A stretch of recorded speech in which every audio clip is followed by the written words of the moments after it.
So hello साथीहरू welcome back to my another video. I hope तपाईँहरू सबैजना एकदमै सन्चै हुनुहुन्छ होला। म पनि एकदमै सन्चै छु साथीहरू होइन। र विशेष गरिकन भिडियो के को बारेमा हो तपाईँहरूले थम्बनेल हेरेर थाहा पाइसक्नुभयो होला साथीहरू होइन। हाम्रो हिजोदेखि चाहिँ तपाईँहरूको म्यानुफ्याक्चरिङ र सिप बिल्डिङको चाहिँ इस्यु डेट सुरु भइसकेको छ साथीहरू होइन। अब सर्वप्रथम तपाईँहरूको हिजोको दिन जो जतिको इस्यु भयो तपाईँहरूलाई एकदमै बधाई दिन चाहन्छु होइन। हिजो चाहिँ तपाईँहरूको धेरैजनाको इस्यु भएको छ होइन। यहाँनिर चाहिँ हाम्रो इन्स्टिट्युटबाट पनि तपाईँहरूको 3-4 जनाको चाहिँ हिजो इस्यु भयो साथीहरू होइन। र आज पनि तपाईँहरूको जो जतिजनाको इस्यु भएको छ तपाईँहरूलाई पनि एकदमै धेरै बधाई छ साथीहरू होइन। र भोलि र पर्सि अझै बाँकी छ होइन साथीहरू तपाईँको इस्यु डेट चाहिँ। र सबैलाई एकदमै शुभकामना भन्न चाहन्छु। जो जतिजना रोस्टरमा हुनुहुन्छ साथीहरू होइन, एप्रुभ भएर जो जतिजना बस्नु भएको छ तपाईँहरू एप्रुभ भइसकेकोहरूको चाहिँ तपाईँहरूको फाइल चाहिँ कम्पनीमा जान्छ होइन साथीहरू। त्यसपछि तपाईँहरूको इस्यु हुने हो होइन। र अब इस्यु कसरी हुन्छ होइन, ऱ्यान्डमली हुन्छ कि सिरियल्ली हुन्छ। अनि तपाईँहरूको इस्यु हुनुभन्दा अगाडि चाहिँ जुन तपाईँहरूको इपिएस आइडीमा मेडिटेसन भनेर देखाउँछ त्यो चाहिँ के हो होइन। अनि त्यो मेडिटेसन देखाएर फेरि हटेर गयो भने फेरि अर्को कम्पनीमा फाइल जान्छ कि जाँदैन, अनि हाइड भइसकेपछि अनि इस्यु हुने सम्भावना कतिको हुन्छ, यो सबै चाहिँ तपाईँहरूको इस्यु चाहिँ के कसरी हुन्छ भन्ने कुराको जानकारी दिन गइरहेको छु साथीहरू होइन। अब सर्वप्रथम त तपाईँहरूको इस्यु हुनलाई चाहिँ तपाईँहरूको फाइल एप्रुभ भइसकेको हुनुपर्छ होइन साथीहरू। जतिजनाको फाइल तपाईँहरूको सेन्ड भएर एप्रुभ भइसकेको छ तपाईँहरू चाहिँ रोस्टरमा हुनुहुन्छ है त। अहिले तपाईँको रोस्टरको टाइम चाहिँ चलिरहेछ होइन। र रोस्टरमा जतिजना हुनुहुन्छ अनि उहाँहरूको मात्र इस्यु हुनलाई चाहिँ तपाईँहरूको फाइल कम्पनीमा पठाउने गर्दछ यासाडी कोरियाबाट होइन। अनि तपाईँहरूको फाइल चाहिँ अब जस्तै कम्पनीमा तपाईँहरूको एकजनाको आवश्यक छ भने त्यहाँनिर याचाडी कोरियाबाट चाहिँ तपाईँहरूको 3टा व्यक्तिको फाइल चाहिँ त्यो कम्पनीमा पठाइने गर्दछ साथीहरू होइन। अनि त्यसपछि चाहिँ तपाईँहरूको साउले चाहिँ त्यो 3टा फाइल हेरेर तपाईँलाई हेरेर 3 जनाबाट चाहिँ तपाईँहरूको एकजनालाई चाहिँ चुज गर्छ है त। र त्यो अब कम्पनीमा अब मान्छे अनुसार हुन्छ साथीहरू होइन। अब 2-3 जना नै चाहिएको छ भने त्यसले अब 6-7 जना 7-8 जनाको फाइल कम्पनीमा पठाउँछ। अनि त्यही अनुसार उसले चुज गर्ने हो त्यहाँबाट। अब यो चुज गर्दाखेरि चाहिँ अब तपाईँहरूको कसरी चाहिँ मान्छेलाई इस्यु गर्छ त साउले भन्दाखेरि चाहिँ अब यसरी नै गर्छ भन्ने चाहिँ हुँदैन साथीहरू होइन। त्यो चाहिँ अब तपाईँहरूको कम्पनीमा काम अनुसार हुन्छ है त। तपाईँहरूको कम्पनीमा कस्तो टाइपको काम छ होइन। अब एकदमै भारी टाइपको काम छ, अलिकता गाह्रो टाइपको काम छ भने उसले अलिकता हाइट वेट भएको व्यक्तिलाई लग्छ होइन। अनि त्यत्तिकै अब साधारण काम छ, प्याकिङको काम छ, अनि केही अब सामान्य काम छ भने त्यही अनुसार तपाईँहरूको उसले अब आफ्नो कम्पनीमा जस्तो कामदारको आवश्यक छ त्यहीलाई हेरेर चाहिँ त्यस्तै कामदारहरू चाहिँ उनीहरूले छनौट गर्ने गर्दछ है त। त्यसैले चाहिँ तपाईँहरूको इस्यु हुनुभन्दा अगाडि चाहिँ तपाईँहरूको इपिएस आइडीमा चाहिँ मेडिटेसन भनेर देखाउँछ साथीहरू होइन। त्यसको मतलब हुन्छ अब तपाईँहरूको फाइल चाहिँ कम्पनीमा गइसकेको छ, साउले हेरिरहेको छ। अब त्यो मध्ये तपाईँले चुज गर्न पनि सक्छ, चुज नगर्न पनि सक्छ है त। यो चाहिँ 100% भन्ने हुन्न साथीहरू होइन। त्यो चाहिँ तपाईँको साउको हातमा हुन्छ साथीहरू चुज गर्ने कि नगर्ने भन्ने कुरा चाहिँ। तर मेडिटेसन भनेर देखायो भने चाहिँ तपाईँको फाइल चाहिँ कम्पनीमा पुगेको हुन्छ है त। र त्यसपछि तपाईँको मेडिटेसन भइसकेपछि चाहिँ तपाईँहरूको 10-15 मिनट पछि चाहिँ तपाईँहरूको अब यदि त्यो साउलाई चाहिँ कामदार मन पर्यो, तपाईँलाई मन परायो भने चाहिँ तपाईँले सिधै इस्यु गर्छ। इस्यु गरिसकेपछि तपाईँको त्यहाँनिर हाइड भनेर देखाउँछ, कम्पनीको नाम देखाउँछ होइन। र त्यसपछि तल चाहिँ तपाईँको फाल्गुप भनेर देखाउँछ है त, जारी भयो भनेर देखाउँछ।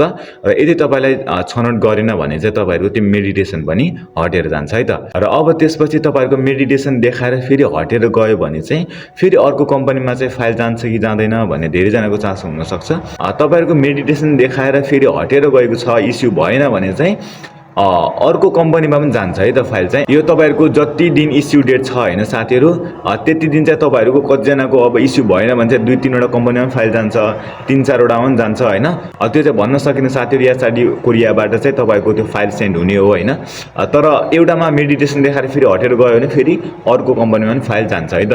मेरो पनि तपाईँहरूको एउटा कम्पनीमा फाइल गएर त्यहाँ चाहिँ इस्यु नभएर फेरि अर्को कम्पनीमा फाइल गएर चाहिँ मेरो इस्यु भएको थियो होइन। त्यही भएर चाहिँ मेडिटेसन देखाएर यदि हटेर गएको छ भने चाहिँ तपाईँहरूको अर्को कम्पनीमा पनि फाइल जान्छ है त। र यसै गर्दै तपाईँहरूको अन्य कम्पनीमा फाइल जान्छ होइन।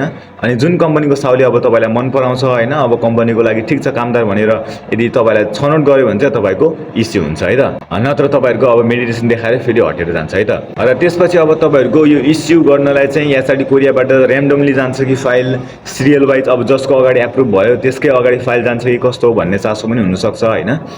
अब तपाईको र्यान्डमली जान्छ है त यो फाइल चाहिँ।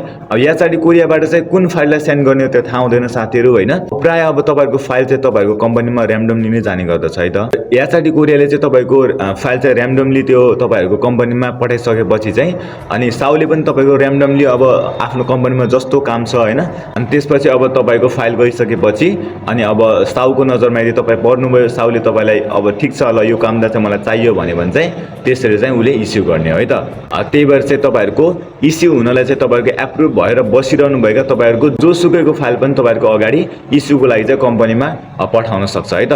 त्यही भएर चाहिँ तपाईहरुको र्यान्डमली तपाईहरुको फाइल चाहिँ पठाउने गर्दछ है त। अनि त्यसपछि अब तपाईहरुको जब तपाईको फाइल कम्पनीमा जान्छ त्यहाँ मेडिटेसन भन्ने देखाउँछ तपाईको ईपीएस आईडीमा हैन, त्यसपछि तपाईको 10-15 मिनेटमा अथवा केही घण्टा पछि चाहिँ तपाईहरुको त्यहाँ हाइड मात्र देखायो। यदि तपाईको फाल्गु भनेर तर देखाएको छैन, हाइड भनेर मात्र देखाएको छ भने के हुन्छ, अब इस्यु हुन्छ कि हुँदैन भन्ने चासो पनि हुन सक्छ हैन। हाइड भनेको चाहिँ तपाईहरुको ल यो कामदार चाहिँ मलाई चाहियो भनेर तपाईहरुलाई बुक गरिसकेको हुन्छ है त साउले, तर त्यो चाहिँ 100% इस्यु हुन्छ भन्ने चाहिँ हुन्न साथीहरु। तर तपाईको 90% चाहिँ तपाईहरुको इस्यु हुने सम्भावना हुन्छ है त। 90% चाहिँ तपाईको इस्यु हुने सम्भावना हुन्छ भने तपाईको फाल्गु तपाईको तल इस्यु नहुँदासम्म चाहिँ फुल्ली इस्यु नहुँदासम्म चाहिँ तपाईहरुको त्यो क्यान्सल पनि हुन सक्छ केही कारणवश हैन। यसरी चाहिँ तपाईहरुको हाइड भइसकेपछि चाहिँ तपाईहरुको इस्यु हुने एकदमै हाई चान्स हुन्छ साथीहरु हैन, र 10% चाहिँ तपाईहरुको कहिलेकाहीँ क्यान्सल पनि हुन सक्छ है त। र यसरी नै तपाईहरुको याचाडी कोरियाबाट चाहिँ जो जना रोस्टरमा हुनुहुन्छ एप्रुभमा बसिरहनु भएको छ तपाईहरुको फाइल चाहिँ कम्पनीमा पठाउँछ। त्यसरी नै अब तपाईहरुको आफ्नो कम्पनीमा कस्तो कामदारको आवश्यक छ अनि कस्तो कामदारलाई चाहिँ उले छनौट गर्ने हो त्यो अब साउको हातमा हुन्छ साथीहरु हैन। र यसरी नै तपाईहरुको इस्यु हुने हो साथीहरु हैन। इस्यु हुनलाई चाहिँ तपाईहरुको पहिला त तपाईको जब एप्लिकेसन फर्म उता गएर एप्रुभ भइसकेको हुनुपर्छ हैन, जुन चाहिँ तपाईको ईपीएस आईडीमा देखाउँछ। र एप्रुभ भइसकेपछि तपाईहरुको तपाई रोस्टरमा जानुहुन्छ। एप्रुभ भइसकेपछि चाहिँ तपाईहरुको रोस्टरको टाइम सुरु हुन्छ है त। र त्यसपछि जति जना रोस्टरमा हुनुहुन्छ एप्रुभ भइसकेकोहरुको चाहिँ र्यान्डमली तपाईहरुको फाइल चाहिँ कम्पनीमा पठाउने गर्दछ। र पठाइसकेपछि तपाईहरुको कम्पनीमा फाइल गयो भने चाहिँ तपाईहरुको आईडीमा मेडिटेसन भनेर देखाइरा हुन्छ है त। जतिखेर तपाईको फाइल कम्पनीमा जान्छ त्यतिखेर तपाईको ईपीएस आईडीमा पनि मेडिटेसन भनेर देखाउँछ। र त्यसको केही समय पछि चाहिँ तपाईको कम्पनीको साउले चाहिँ तपाईलाई चुज गर्यो भने चाहिँ तपाईको फाल्गु भनेर देखाउँछ भने यदि तपाईलाई चुज गरेन भने चाहिँ तपाईहरुको त्यो मेडिटेसन देखाएको पनि हटेर जान्छ है त। त्यसपछि तपाईको हटेर गइसकेपछि पनि तपाईको अन्य कम्पनीमा पनि फाइल जान्छ है त। र यसरी नै तपाईको अन्य कम्पनीमा फाइल गयो भने यसरी नै मेडिटेसन भनेर देखाउँछ।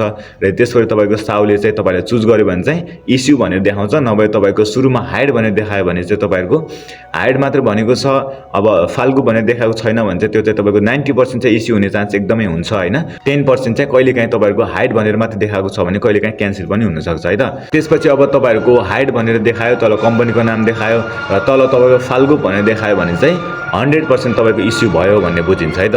र यसरी नै तपाईको इस्यु हुने गर्दछ हैन साथीहरु। त्यही भएर चाहिँ तपाईहरु जति जना रोस्टरमा हुनुहुन्छ तपाईहरु सबैजनालाई एकदमै शुभकामना। हिजो र आज जो जनाको इस्यु भयो हैन तपाईलाई एकदमै धेरै बधाई छ। र भोलि र पर्सि अझै टाइम छ साथीहरु हैन, 2 दिनमा पनि धेरै जनाको इस्यु हुन्छ। र यो इस्यु टाइम चाहिँ तपाईहरुको बिहानको 5:45 देखि दिउँसोको 2:45 सम्म चाहिँ हुन्छ है त। त्यो बीचमा चाहिँ तपाईहरुको इस्यु हुन्छ हैन साथीहरु, त्यो भन्दा पछि चाहिँ इस्यु हुँदैन।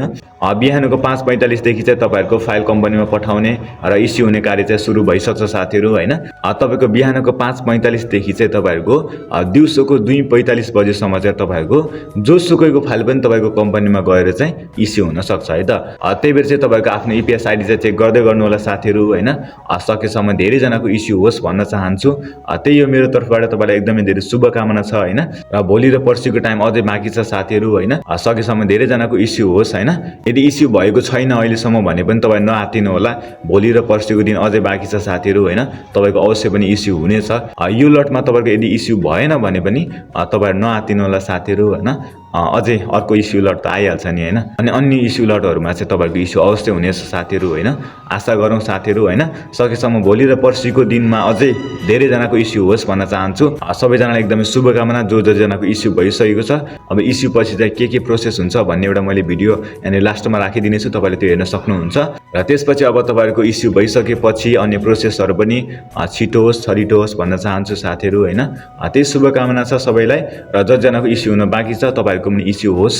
शुभकामना छ साथीहरू हैन। भिडियो के कस्तो लाग्यो साथीहरू हैन, यदि तपाईलाई भिडियो मन पर्यो भने भिडियोलाई लाइक शेयर अनि तपाईहरु यदि मेरो च्यानलमा नयाँ हुनुहुन्छ भने च्यानललाई सब्स्क्राइब गरेर मसँग जोडिन सक्नुहुन्छ। यस्तै अन्य इतिहास सम्बन्धी जानकारीमूलक भिडियोहरु तपाईहरुको माझमा लिएर आउनेछु साथीहरू हैन। फेरि अर्को भिडियोमा भेट्ने बाचाका साथ आजको लागि भिडियो यति नै।